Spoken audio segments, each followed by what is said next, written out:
We have the latest on the manhunt for suspects connected to the deadly shootings in Paris. We'll have the latest from Paris. Rain on the increase across parts of central Kentucky as we speak. That is a sign of bigger changes that are lurking for the middle of the week. We'll track them all. And 2 people are in jail accused in a cold case murder. We talk with the victim's daughter coming up.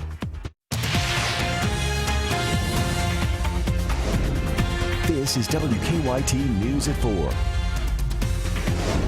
Welcome to WKYT News at 4. Good afternoon to you. I'm Amber Philpott reporting. Jennifer is on assignment for us. The day started out nice here in the Bluegrass, but rain has made its way into the area, and that is just a sign of some things to come. Let's check in first with Chief Meteorologist Chris Bailey. Hi, Chris. Hi, Amber. Yeah, as you mentioned, the day obviously getting off to that very nice start into most areas, and it's ending as we expected with some showers beginning to press on in. Defender radar network showing the bulk of the rains are still out across the western part of the state. A lot of this into central Kentucky is no more than just a sprinkle or two. Now, where you see some of the darker greens now beginning to show up across parts of the Lexington metro, that is where we are seeing some heavier downpours actually reaching the ground, especially on the west and north side of Lexington. Right now at the station, we're not seeing anything more than just a couple of sprinkles, but the sky is rather ominous out there. A little trip to the south across the I-75 corridor. And again, this area getting in on some sprinkles or very light rains. Rain's picking up, though, as we get closer to Campbellsville, into Columbia, Dare County, and eventually toward the Lake Cumberland area. This is all part of a massive storm system that's out across the Rocky Mountains. That may have a blizzard on the backside of that, and severe weather ahead of it. Now, that storm will arrive into Kentucky as we go into the day on Wednesday with wind and heavy rain and, yes, some thunder and lightning. We'll come back and track that and the possibility of our first taste of winter. That comes your way in 15 minutes. Chris, thank you. Airstrikes, arrest, and a declaration of war follow the deadly terrorist attacks in Paris. The French president vows to eradicate terrorism as President Obama defends the United States strategy for fighting ISIS. Aaron McLaughlin is in Paris now with the latest. It's our top story at 4. France is at war. Passionate and precise, French President Francois Hollande promises to extinguish terrorism in France and abroad. He proposes extending France's state of emergency for 3 months and to make it easier to detain and deport suspected terrorists. He vows the soul of his nation will survive this bloodshed.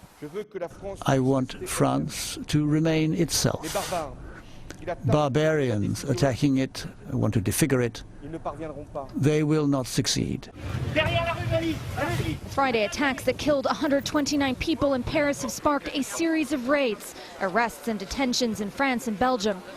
In the U.S., the CIA and FBI are on heightened alert as ISIS has released a video threatening more attacks.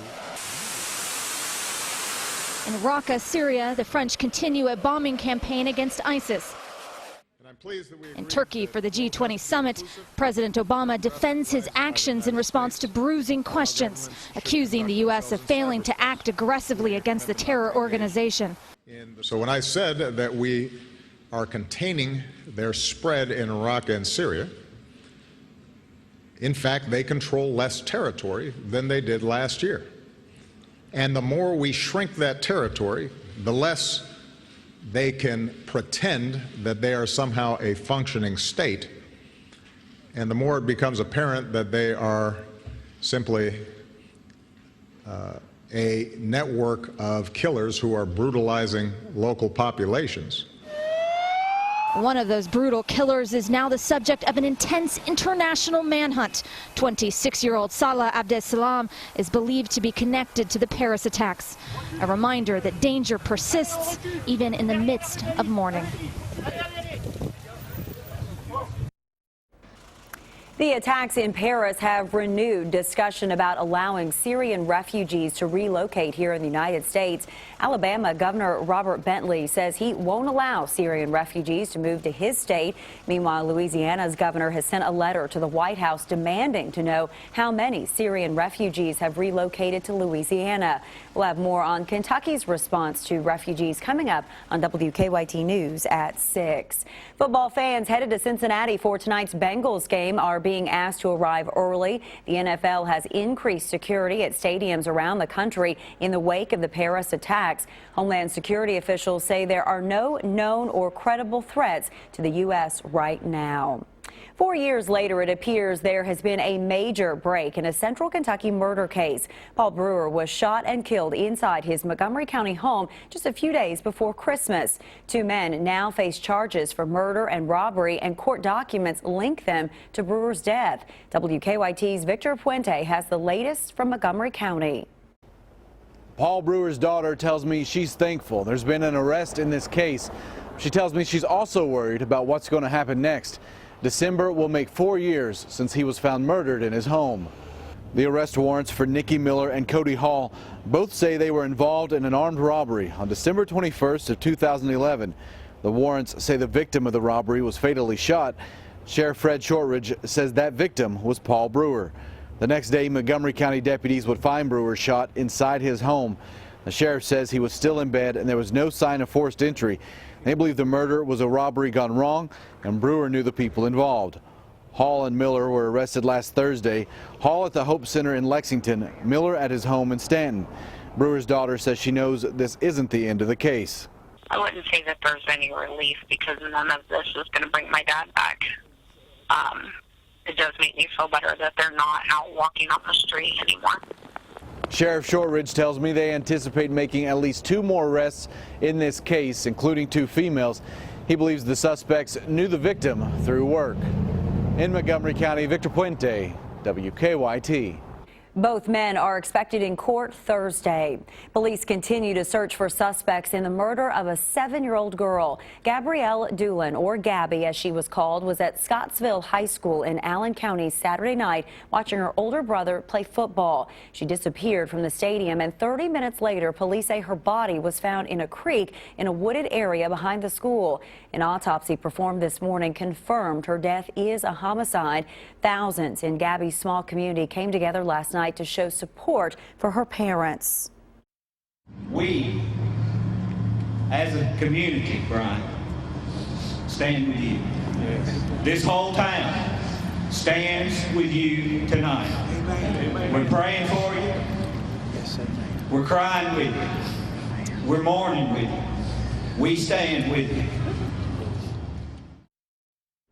State police have not named any suspects in their investigation. Schools are closed in Allen County today, but that is part of a planned professional development day. School officials say that a crisis management team will be at Gabby's school tomorrow when students return to school. We'll have more from Allen County on WKYT News at 5. We are working on a number of other stories for you on WKYT starting at 4:30. Sam Dick joins us from the newsroom with a look at some of the news in progress. Hello, Sam.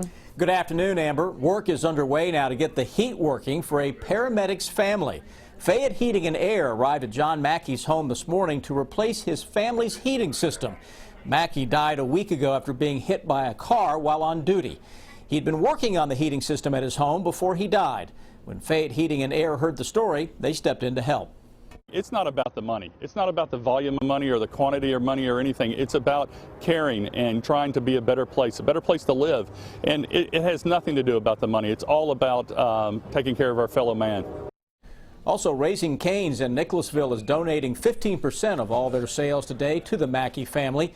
You'll hear an exclusive interview with John Mackey's widow ahead on WKYT News at 6. A busy Lexington intersection has a brand new traffic light today. The light at Citation Boulevard and Greendale Road became active at 10 o'clock this morning. There were several crashes at the intersection shortly after it opened back in September, with 5 in the first 24 hours. The state is asking drivers to still use some caution at the intersection of Citation and Greendale until the flow of traffic gets used to the new traffic signal. You'll hear from the Department of Highways ahead on WKYT News at 5:30. That's a look at some of the news in progress. Amber, back to you. Sam, thank you. The Kentucky Wildcats have a big basketball game this week. Just 2 games into the season, and they are preparing for Duke. The Cats have not beaten the Blue Devils since the 1998 season. They have lost 3 straight since then. UK will play Duke tomorrow night in Chicago. It is a 7:30 tip on ESPN. You'll hear from Coach Cal ahead on WKYT News at 5. Apple says it is shutting down Beats Music, the streaming service the tech giant bought for $3 billion last year. Users users can transition to Apple Music, which launched in June. Apple will cancel all subscriptions to Beats on November 30th. The number of international students studying at U.S. colleges went up by 10% last year, marking the largest single-year gain in 35 years. But the number of Americans studying abroad grew only by 5%. Federal data says almost 1 million foreign students studied in the U.S. last school year, and there was a surge in students coming from India. It is the ultimate game for betting enthusiasts. You can now bet on airline flights. It's called Flight Derby, and it works like this. The game takes actual airline flights and assembles them into races. The airplane that beats its scheduled arrival time by the most wins the race. And just like a horse race, players can wager on the likelihood that their flight will win, place, or show. The creator says he got the idea because his flight was too slow. I was in the airport in O'Hare and I was waiting for a flight and it was delayed, and I looked at the arrival and departure board, and some of the flights were fast and some of the flights were slow and some of them never left the gate, and I said, this looks like the board I saw at the horse race track. And so the idea was born, and we came back and assembled the game. Right now, the game is played with points, but that guy hopes that players will eventually be able to bet real money.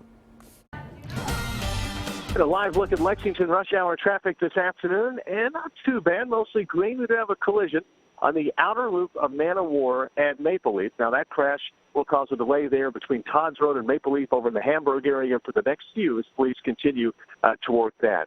Again, affect your drive time if you're headed from Richmond Road to Hamburg, but not if you're headed to Winchester a little bit later, or traffic moving toward Georgetown, Richmond, Paris. Looks like normal stuff so far this afternoon. Now back to you in the studio. Officer Don, thank you. It is known as the world's largest Christmas project of its kind, Operation Christmas Child. And some areas in Lexington opened their doors to help out with this endeavor today. Absolutely great cause. Deanne Stevens out and about, joining us now from Porter Memorial Church to tell us more about it. Hi, Deanne. Hey, good afternoon, guys. We are here at Porter Memorial, where folks have been hard at work since 11 o'clock this morning. This Operation Christmas Child kicked off. Boxes have been rolling in with all kinds of goodies for children all across the world. Ruth Pinkston is with us, helps coordinate this. What is Operation Christmas Child? Operation Christmas Child is a ministry of Samaritan's Purse, where you take any kind of shoebox, fill it with school items, hygiene items, toys, could be clothing, whatever you think a young child might need, a sewing kit where the older girls can kind of start to learn a trade, a little bit of candy. Most of these children have never received a gift in their life.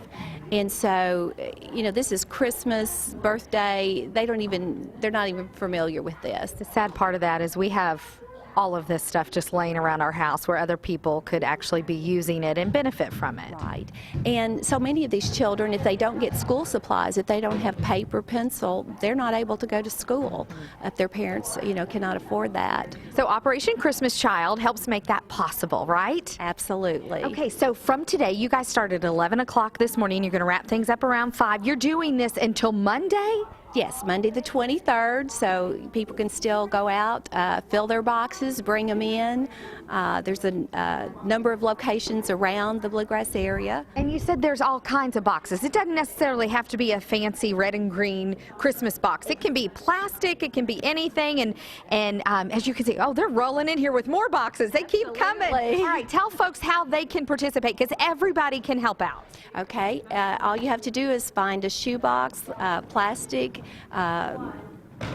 you know, just a normal shoebox. You could wrap it, not wrap it, fill it with items that you think a child from the age of 2 to, we go all the way up to 14, boys and girls, and fill that box and bring it into one of our locations. Okay, so Porter Memorial is one of quite a few locations in and around town. They can check that out online at SamaritansPurse.org/OCC, and they just put in their zip code and find the location closest to them. Love the good work they're doing here and all around the country for that matter. You too can be a part of it. Get your shoebox out and fill it up. I'm Deanne Stevens, out and about at Porter Memorial. Back to you guys. Hey. It is time now for Better Living, health, education, and consumer news that impacts your life. New research suggests falling and fights are the major causes of eye injuries that need hospital care. Research presented at the annual meeting of the American Academy of Ophthalmology shows the cost to treat eye injuries rose more than 60% from 2002 to 2011, and that the average injury cost now exceeds $20,000. Researchers at the University of California, Irvine say they've developed a one-step urine test to diagnose hepatitis C. Current blood testing requires 2 steps and can be expensive and is not widely available. More than 3 million people in the U.S. are infected with hepatitis C. Hand in hand, but how hard should you be working to make a workout effective without overdoing it? Holly Furfer explains one program that guides you through the use of color. By the light of an orange glow, this group is sweating it out. Stay with it. The workout is called Orange Theory Fitness, and it targets different heart rate zones, each represented by a rainbow of colors. Here's how it works. Everyone straps on a heart rate monitor. As they exercise, their numbers are displayed on the overhead screens. Colors change when they reach a certain zone. Most work is done in the moderate zone. Maintain for 20 to 30 minutes. It's challenging, but doable. Next, they take it up a notch. Push pace is where you move into that orange zone. We spike the metabolism, and you really start to condition your heart. The trainers say if you reach the orange zone and stay there for a certain amount of time, your body will burn more calories, even after your workout.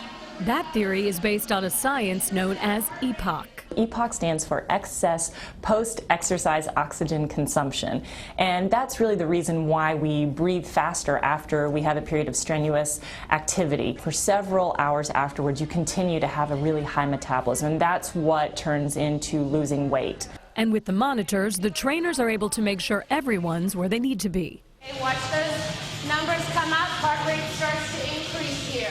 For today's Health Minute, I'm Holly Furfer.